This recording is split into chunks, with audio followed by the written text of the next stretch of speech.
और आज हम लोग देखेंगे एमपीसी के जो है डिस्कस करेंगे, यानी मध्य प्रदेश के ज्योग्राफी से रिलेटेड जो है एमसीक्यू डिस्कस करेंगे, जो कि काफ़ी इंपॉर्टेंट्स हैं। और यहाँ से जो आप लोगों जो है 23 जून को जो है यहाँ से जो है क्वेश्चन आपको जो है पूछे गए थे। तो ये और भी इम्पोर्टेंट हो जाता है कि आने वाले जो एग्ज़ाम में यहाँ से शायद आपको लोगों को जो है क्वेश्चन देखने को मिले। तो चलिए फर्स्ट क्वेश्चन की ओर चलते हैं, और इनसे रिलेटेड जितने भी फैक्ट्स बनेंगे वो भी हम लोग जो है डिस्कस करेंगे। तो चलिए देखते हैं फर्स्ट क्वेश्चन की ओर। फर्स्ट क्वेश्चन की अगर हम लोग बात करें, नर्मदा व सोन घाटी का जो निर्माण है वो किस समूह के अंतर्गत आता है? यानी जो नर्मदा व सोन घाटी का जो निर्माण है दोस्तों, वो किस समूह के अंतर्गत आता है? और ये क्वेश्चन जो है एमपीपीएससी 2015 में जो है क्वेश्चन पूछा गया था। तो याद रखिएगा, जो नर्मदा और सोन घाटी का जो निर्माण है दोस्तों, यह किस समूह के अंतर्गत आता है? तो ये तृतीय समूह के अंतर्गत आता है दोस्तों, याद रखिएगा, जो कि वेरी वेरी इंपॉर्टेंट्स है। और जितने भी मैं आप लोगों को आज क्वेश्चंस करवा रहा हूँ, सारे के सारे जो है इंपॉर्टेंट क्वेश्चंस हैं। और जो ये नर्मदा सोन घाटी है दोस्तों, इसकी मैं कुछ डिटेल्स आप लोगों को बताना चाहता हूँ कि जो ये नर्मदा सोन घाटी है दोस्तों, ये 86,000 वर्ग किलोमीटर में जो है फैला हुआ है दोस्तों, यानी विस्तृत है। ये पॉइंट से याद रखिए कितने इसमें फैला हुआ है। जो है 86,000 वर्ग किलोमीटर में जो है ये विस्तृत है, याद रखिएगा। और मालवा के पठार के बाद मध्य प्रदेश राज्य का जो है दूसरा सबसे बड़ा भौगोलिक क्षेत्र है। ये जो नर्मदा सोन घाटी है दोस्तों, ये मालवा के पठार के बाद में, याद रखिएगा, दूसरा सबसे बड़ा जो है भौगोलिक क्षेत्र है दोस्तों, ये नर्मदा सोन घाटी। नर्मदा सोन घाटी की अगर हम लोग बात करें, तो ये जो नर्मदा सोन घाटी का जो निर्माण है, ये भूगर्भिक हलचलों के कारण हुआ दोस्तों, याद रखिएगा। और ये प्रायद्वीप भूभाग का जो है एक भाग है ये सोन घाटी, यानी नर्मदा सोन घाटी। नर्मदा सोन घाटी जो है दोस्तों, इसमें, और ये नर्मदा सोन घाटी है दोस्तों, ये राज्य का सबसे निचला भूभाग है। कौन सा दोस्तों? सबसे निचला भूभाग है दोस्तों, याद रखिएगा, निचला भूभाग है मध्य प्रदेश का सबसे। और ये कितने क्षेत्र में जो है विस्तृत है? तो 86,000 वर्ग किलोमीटर में जो है ये विस्तृत है। ठीक है, ये पॉइंट्स आप लोग याद रखिएगा, जो कि मोस्ट इम्पोर्टेंट से हैं। इसके अगर हम लोग बात करें, तो ये राज्य के कुल जो भूभाग का जो है कितना परसेंट है दोस्तों, नर्मदा सोन घाटी? तो ये 26% है दोस्तों। कितना परसेंट है? तो 26% है।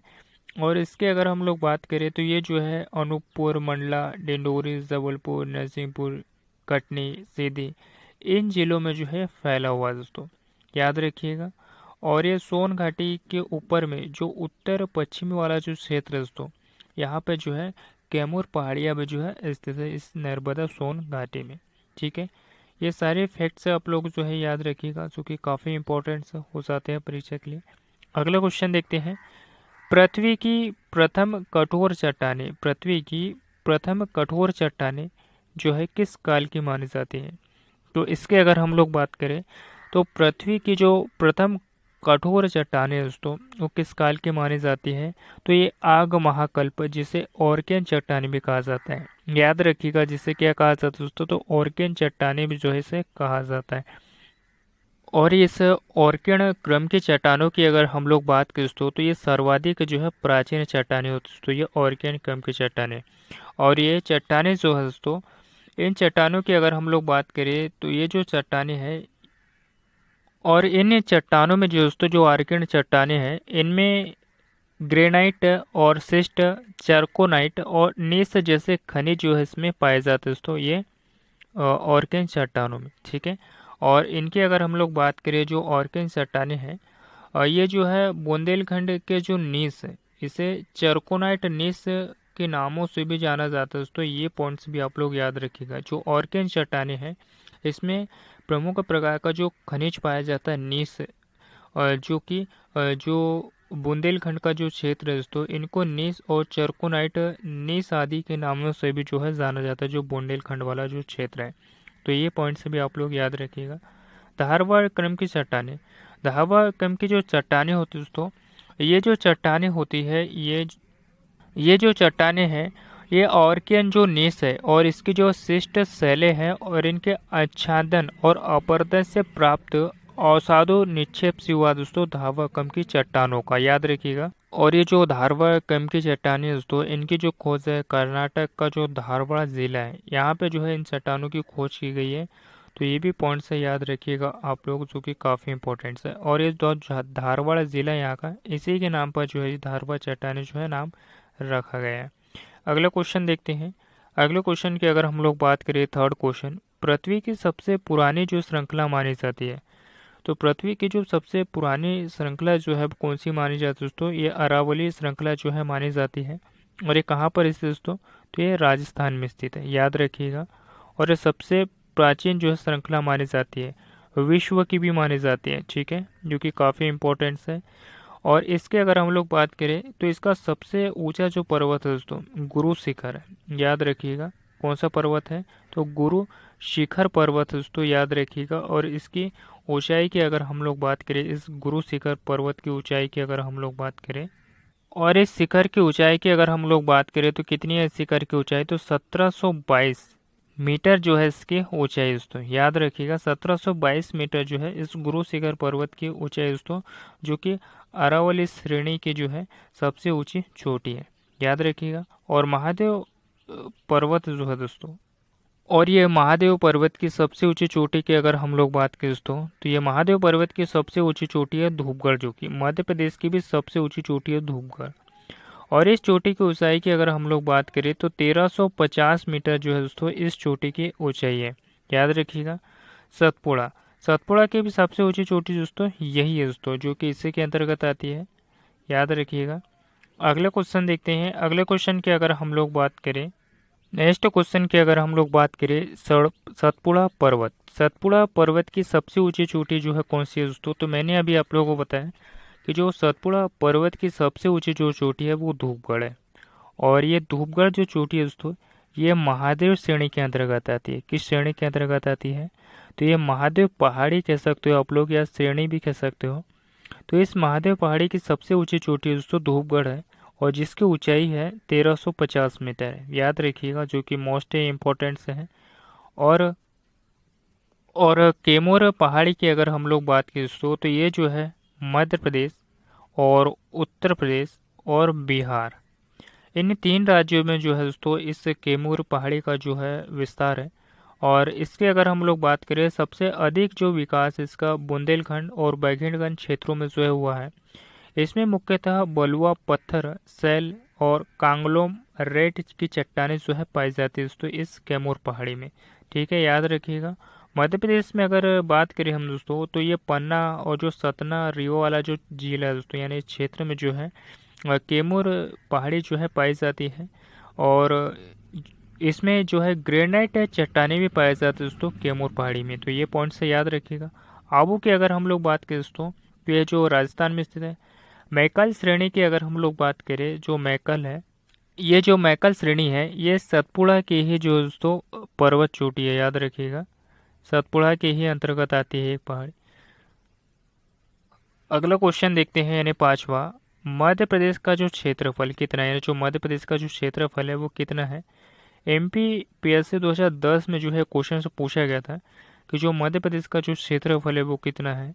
तो इनके क्षेत्रफल की अगर हम लोग बात करें, तो इनका जो क्षेत्रफल है वो 3,08,000 वर्ग किलोमीटर जो इसका क्षेत्रफल है। और इसका जो क्षेत्रफल है दोस्तों वो कितना है, तो 3,08,000 वर्ग किलोमीटर जो है इसका क्षेत्रफल है दोस्तों मध्य प्रदेश का। लेकिन आपको ये पूछ ले दोस्तों कि मध्य प्रदेश का क्षेत्रफल के अनुसार जो है वो कौन सा स्थान है, तो दूसरा स्थान है दोस्तों। लेकिन पहला स्थान किसका है, तो ये राजस्थान का है, याद रखिएगा। और दूसरा स्थान जो है दोस्तों मध्य प्रदेश का है। और तीसरे स्थान की अगर हम लोग बात करें दोस्तों, तो तीसरा स्थान जो है महाराष्ट्र का है, याद रखिएगा किसका है, तो महाराष्ट्र का है, ठीक है। लेकिन जनसंख्या की दृष्टि से मध्य प्रदेश का जो है वो कौन सा स्थान है, तो जनसंख्या की दृष्टि जो है पांचवा स्थान है। और जनसंख्या की दृष्टि से प्रथम स्थान जो है वो किस राज्य का स्थान है दोस्तों, तो ये जो है उत्तर प्रदेश का है। तो ये पॉइंट्स आप लोग याद रखिएगा। अगला क्वेश्चन देखते हैं, मध्य प्रदेश की सीमा जो है कितने राज्यों से मिलती है। और MP पटवारी 2012 में जो है क्वेश्चन पूछा गया था कि जो मध्य प्रदेश की जो सीमा है दोस्तों वो 5 राज्यों से लगती है।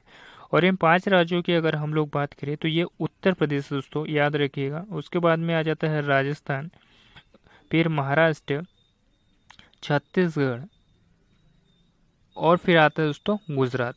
ठीक है, इन 5 राज्यों से जो है मध्य प्रदेश की सीमा लगती है, लेकिन सबसे अधिक सीमा जो है किस राज्य की लगती है मध्य प्रदेश के साथ में, तो ये उत्तर प्रदेश की सीमा जो है सबसे ज़्यादा जो है मध्य प्रदेश के साथ में लगती है। और सबसे कम सीमा जो है कौन बनाता है दोस्तों, तो गुजरात बनाता है मध्य प्रदेश के साथ। तो याद रखिएगा। और इसका जो राइट ऑप्शन है वो क्या हो जाएगा, तो इसका जो राइट ऑप्शन है वो ए हो जाएगा। अगला क्वेश्चन देखते हैं। अगले क्वेश्चन की अगर हम लोग बात करें, 7वां क्वेश्चन, मध्य प्रदेश की सर्वाधिक सीमा जो है किस राज्य से लगती है। और एमपी पटवारी जो है 2012 में जो है क्वेश्चन पूछा गया था, और मैंने अभी आप लोगों को बताया कि जो सर्वाधिक जो सीमा है वो उत्तर प्रदेश राज्य के साथ लगती है। और सबसे कम सीमा जो है दोस्तों, सबसे कम सीमा जो है ये जो है गुजरात राज्य के साथ में लगती है।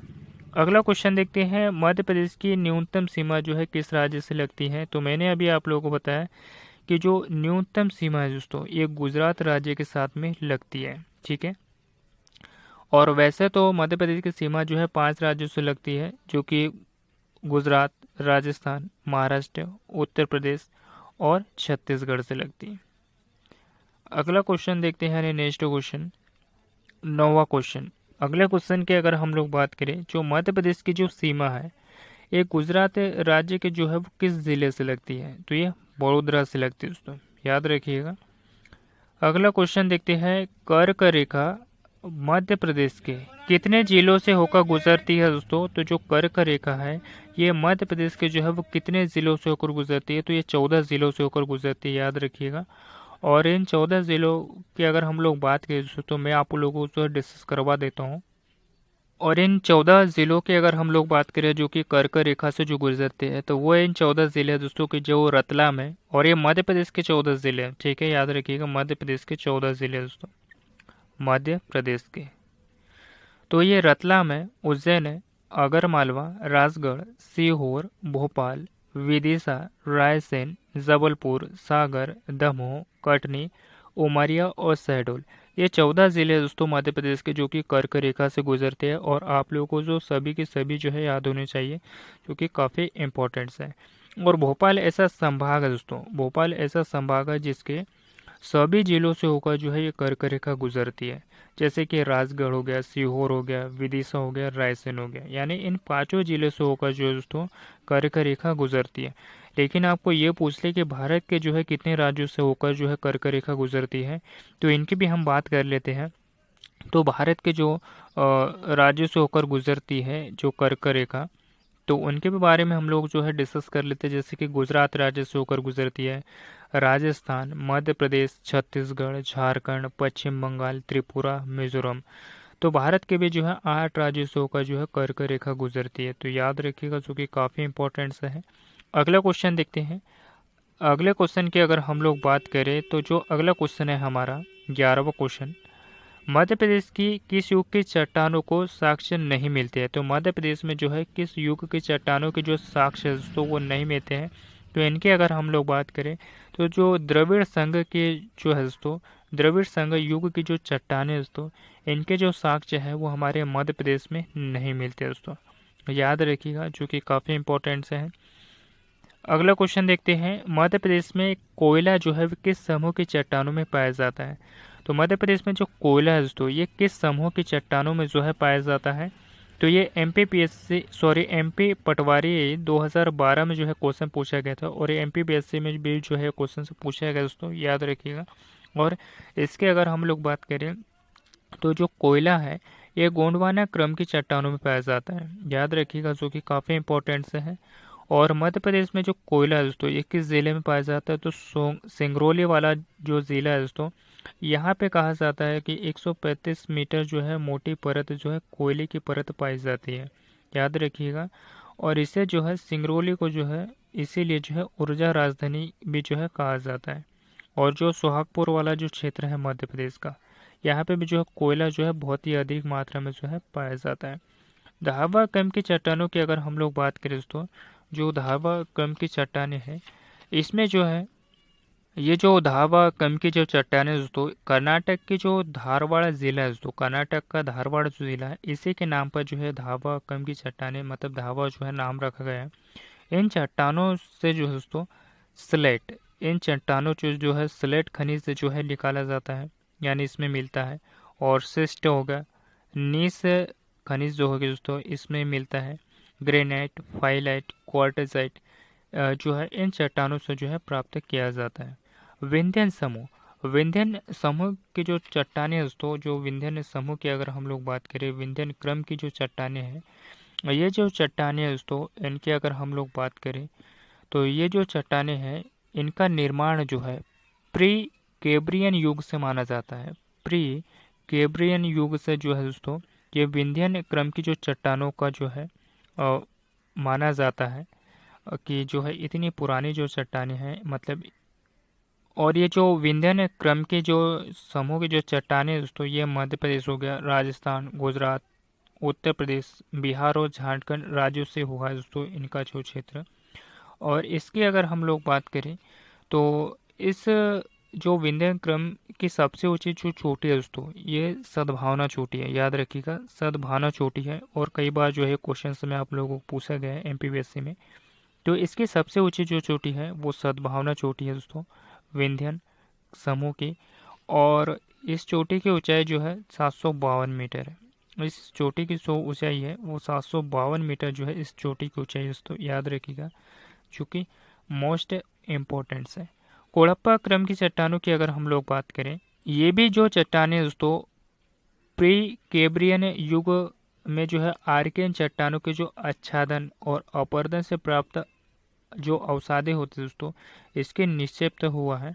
और ये भी जो है दोस्तों, और जो ये कुड़प्पा क्रम की चट्टानें हैं, इसमें सेल, क्वार्टजाइट, स्लेट, चूना पत्थर और जो बलुआ पत्थर आदि जो है इसमें पाए जाते हैं कुड़प्पा क्रम की चट्टानों में। अगला क्वेश्चन देखते हैं। अगले क्वेश्चन की अगर हम लोग बात करें, 13वां क्वेश्चन, निम्न में से जो कौन सी नदी है वो मध्य प्रदेश की दक्षिणी सीमा बनाती है? तो ये जो ताप्ती नदी दोस्तों, याद रखिएगा, ये मध्य प्रदेश की जो है दक्षिणी सीमा बनाती है।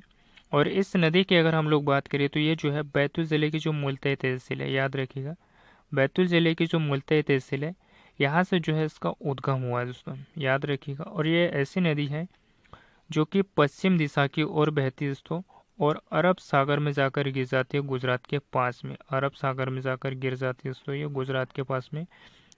और ताप्ती नदी जो है पश्चिम दिशा की ओर बहती है। माही नदी भी ऐसी नदी दोस्तों जो कि पश्चिम दिशा की ओर बहती है। और नर्मदा नदी भी जो है पश्चिम दिशा की ओर बहती है, ठीक है। माही नदी की अगर हम लोग बात करें तो ये मिंडा ग्राम से निकलती है दोस्तों, याद रखिएगा। तो ये जो माही नदी है दोस्तों, ये धार जिले का जो मिंडा ग्राम है यहाँ से निकलती है, याद रखिएगा। और अ, जो माही नदी है इसे जो है पृथ्वी की पुत्री भी कहा जाता है दोस्तों, क्या कहा जाता है? तो ये जो माही नदी है इसे जो है पृथ्वी की पुत्री भी कहा जाता है दोस्तों, याद रखिएगा, जो कि मोस्ट इम्पोर्टेंट से है। और ये जो नदी है दोस्तों, ये जो नदी है धार, झाबुआ, रतलाम जिलों से होकर जो है दोस्तों बांसवाड़ा ने राजस्थान में जो है चली जाती है, याद रखिएगा। और ये भी जो नदी है गुजरात के पास में जो है दोस्तों खंबात की खाड़ी यानी अरब सागर में जाकर गिर जाती है। और ये एकमात्र ऐसी नदी है दोस्तों, माही नदी, जो कि कर्क रेखा को जो है 2 बार काटती है दोस्तों, कर्क रेखा को जो है 2 बार काटती है, ठीक है। तो ये पॉइंट से भी याद रखिएगा। और नर्मदा नदी की अगर हम लोग बात करें तो ये भी जो है एक ऐसी नदी है दोस्तों जो कि अमरकंटक पहाड़ी से निकलती है और पश्चिम दिशा की ओर बहते हुए दोस्तों जो है अरब सागर में जाकर गिर जाती है। चंबल नदी की अगर हम लोग बात करें तो ये जो चंबल नदी है इंदौर के पास जो जनापाव पहाड़ी है दोस्तों, यहाँ से जो है इसका उद्गम स्थल होता है दोस्तों। और ये भी जो है यमुना नदी में जाकर जो है मिल जाती है उत्तर प्रदेश में। और ताप्ती नदी का तो मैंने आप लोगों को बता ही दिया। अगला क्वेश्चन देखते हैं, क्षेत्रफल की दृष्टि से प्रदेश का देश में जो है वो कौन सा स्थान है? तो क्षेत्रफल की दृष्टि से अगर हम लोग बात करें, जो देश का जो क्षेत्रफल की दृष्टि से जो प्रदेश में जो है मध्य प्रदेश का जो है वो कौन सा स्थान है दोस्तों? तो ये दूसरा स्थान है। और प्रथम स्थान जो है राजस्थान का दोस्तों क्षेत्रफल की दृष्टि से, याद रखिएगा, राजस्थान का है। और दूसरा स्थान जो हमारे मध्य प्रदेश का है, और तीसरा स्थान जो है दोस्तों महाराष्ट्र का है। याद रखिएगा किसका है, तीसरा स्थान जो है महाराष्ट्र का है। नेक्स्ट क्वेश्चन देखते हैं, यानी अगला क्वेश्चन की अगर हम लोग बात करें, विंध्याचल पर्वत निम्न में से किस नदी का उद्गम नहीं होता है दोस्तों। जो विंध्याचल पर्वत है, तो यहाँ से जो है वो किस नदी का जो उद्गम स्थल नहीं होता दोस्तों, ये ताप्ती नदी का। याद रखिएगा। बाकी जो हमारा डी ऑप्शन है वो राइट हो जाएगा। अगला क्वेश्चन देखते हैं, मध्य प्रदेश का एकमात्र हिल स्टेशन पचमढ़ी जो है वो किस क्षेत्र की श्रेणी पर स्थित दोस्तों। तो ये जो है महादेव पर्वत श्रेणी में स्थित है, और महादेव पर्वत श्रेणी की सबसे ऊंची चोटी है दोस्तों धूपगढ़, जो कि मध्य प्रदेश की भी सबसे ऊंची चोटी है। और इस चोटी की ऊंचाई की अगर हम लोग बात करें तो 1350 मीटर जो है इसकी ऊंचाई है। पचमढ़ी की अगर हम लोग बात करें तो यहाँ से जो है तवा नदी का जो है उद्गम होता है दोस्तों। और ये जो पचमढ़ी है ये होशंगाबाद यानी नर्मदापुरम ज़िले में आता है दोस्तों। याद रखिएगा नर्मदापुरम ज़िले में आता है, नर्मदापुरम संभाग भी कह सकते हो आप लोग, ठीक है, जो कि काफ़ी इंपॉर्टेंट है। और ये जो पचमढ़ी है दोस्तों ये एक प्रकार का जो है एक हिल स्टेशन है, ठीक है। अगला क्वेश्चन देखते हैं, यानी 17वां क्वेश्चन देखते हैं दोस्तों, मध्य प्रदेश की सर्वोच्च चोटी धूपगढ़ की ऊंचाई जो है वो कितनी है। और अभी आप पिछले क्वेश्चन में मैंने आप लोगों को बताया कि इसकी जो ऊंचाई है दोस्तों ये 1350 मीटर है, यानी ए ऑप्शन से जो है राइट हो जाएगा। और किस तहसील में आती है दोस्तों, तो ये पचमढ़ी में आती है। और ये महादेव पर्वत की सबसे ऊंची चोटी है दोस्तों, ये महादेव पर्वत यानी पहाड़ी भी आप लोग जो है कह सकते हो, तो इसकी सबसे ऊंची चोटी है दोस्तों ये धूपगढ़ चोटी। अगला क्वेश्चन देखते हैं, मध्य प्रदेश का निम्नलिखित में से कौन सा नगर जो है कर्क रेखा के उत्तर में स्थित है दोस्तों। तो कौन सा नगर जो है वो कर्क रेखा के जो है उत्तर में स्थित है, तो ये रतलाम। याद रखिएगा। नेक्स्ट क्वेश्चन देखते हैं, यानी अगला क्वेश्चन की अगर हम लोग बात करें 19वां, महादेव पहाड़िया किस राज्य में स्थित है। तो जो महादेव पहाड़िया है दोस्तों ये जो है मध्य प्रदेश राज्य में स्थित है। और ये जो है एमपी पटवारी 2012 में जो है क्वेश्चन से पूछा गया था कि जो एमपी पटवारी 2012 में ये क्वेश्चन पूछा गया था कि जो महादेव पहाड़िया जो है वो किस राज्य में स्थित है, तो यह मध्य प्रदेश राज्य में स्थित है। नेक्स्ट क्वेश्चन देखते हैं, नर्मदा घाटी किन पर्वत श्रृंखलाओं के मध्य स्थित है दोस्तों। तो जो नर्मदा घाटी जो है वो किस पर्वत श्रृंखलाओं के मध्य जो है स्थित है, तो इसके अगर हम लोग बात करें तो ये विंध्याचल और सतपुड़ा इन दो पहाड़ियों के बीच जो है दोस्तों नर्मदा घाटी जो है वो स्थित है। और आज के लिए इतने ही दोस्तों, और ये टॉपिक कैसा लगा मुझे कमेंट बॉक्स में ज़रूर बताइएगा। और सारी जो है दोस्तों ये क्वेश्चंस जो है हम लोगों ने जो आज डिस्कस करे हैं, इन क्वेश्चनों की अगर हम लोग बात करें तो सारे क्वेश्चन जो है दोस्तों मध्य प्रदेश की भौगोलिक संरचना से रिलेटेड क्वेश्चंस हैं। और इसके भी 3 टॉपिक्स और डालेंगे दोस्तों, जो कि आप लोग जो है देख लीजिएगा, और जो कि काफ़ी इंपॉर्टेंट है। यहाँ से जो है आप लोगों को क्वेश्चन से जो है बाहर नहीं जाएगा, ठीक है। और मिलते हैं किसी नेक्स्ट टॉपिक पे। धन्यवाद। और इस वीडियो को ज़्यादा से ज़्यादा शेयर कीजिए दोस्तों। Thank you watching this video.